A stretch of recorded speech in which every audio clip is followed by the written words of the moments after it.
Ang kapulisan ng Pangasinan 2nd Provincial Mobile Force Company Season Boundary Control Point na pinangunahan ni Police Senior Master Sergeant Nathaniel Mones habang sila ay pabalik sa detachment, nasaksihan nila ang isang matandang lalaki na hirap na makatawid sa kalsada sa Barangay Bubunan, Surubio, Pangasinan.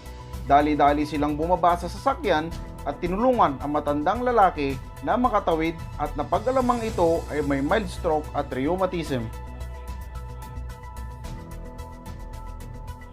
Sa kabilang dako naman, sumailalim ulit ang mga miyembro ng 2nd PMFC na pinangunahan ni Police Lieutenant Colonel Oliver A. Abayan, Force Commander, ang RT-PCR o swab test na isinagawa ng Provincial Health Office COVID Mass Testing Team ng Lingayen, Pangasinan sa Camp Narciso Rueca Ramos, Tayug, Pangasinan.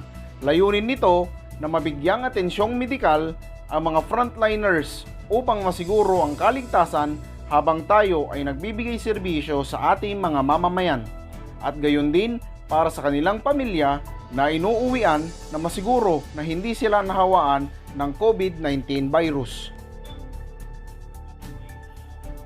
At panghuli, nakatanggap ng donasyon ang 2nd PMFC ng kagabitang makakatulong upang makaiwas at mapigilan ang pagkalat ng COVID-19 virus.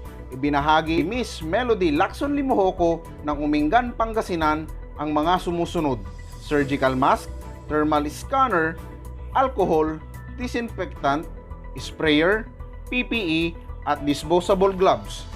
Gayon din, nagbigay ng isang thermal scanner ang opisina ni Congressman Tyrone Nagabas, 6th District of Pangasinan upang makatulong sa pagmonitor ng body temperature.